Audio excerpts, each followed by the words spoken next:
We now have even more growth. There are three large cubic-like crystals with a few small chunks of alum crystals scattered around the bottom. The solution has evaporated almost completely. An environmental factor that might have affected my crystal growth is the fact that I left my crystals in a spot that can become very sunny. In an attempt to combat SAD, I always open the blinds in my room on sunny days. The vial containing my crystals always gets full exposure, which may cause the solution to evaporate faster. If the evaporation rate is faster, the crystals will also grow faster, but they will not form perfectly because one large crystal will better form with a slow, steady, and constant evaporation rate, which explains the somewhat jagged appearance. One way to grow a single giant high-quality alum crystal is to use a seed crystal instead of the slow evaporation technique we used in this lab. First, we must make a saturated solution where the solute will dissolve in the solvent like we did in our original experiment. We then have to make this into a supersaturated solution where the solute will not completely dissolve in the solvent.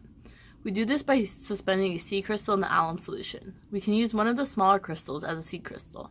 The saturated alum from solution will latch onto the seed crystal as evaporation takes place, rather than simply forming randomly on the bottom of the vial. This is how we can grow one single good crystal. However, if the solution is not exactly saturated, the crystal cannot grow because the surrounding solution does not have enough supersaturated solute, and the alum will equally leave and attach to the seed crystal surface due to its desire to remain in equilibrium.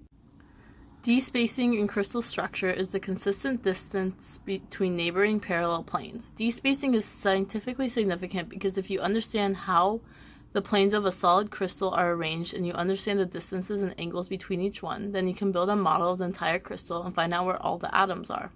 After some math that I will go through next and mathematical curve fitting, you can make a 2 theta versus intensity graph, like this one, into the and turn it into the crystal's 3-dimensional structure, which is really cool for understanding the solid.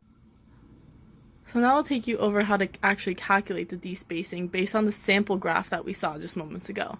So according to Professor Burns' slides, we know that the formula for calculating the d-spacing is 2d sine theta equals n times lambda, which we get from triangle and trigonometric relationships that we don't really need to worry about quite yet.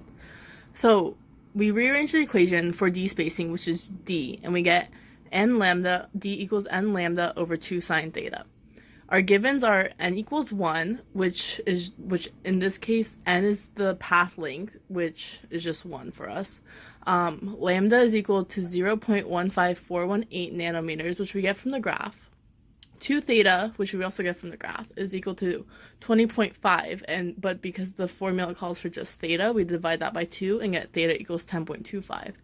After plugging everything in, we get the d-spacing to equal 0.433 nanometers.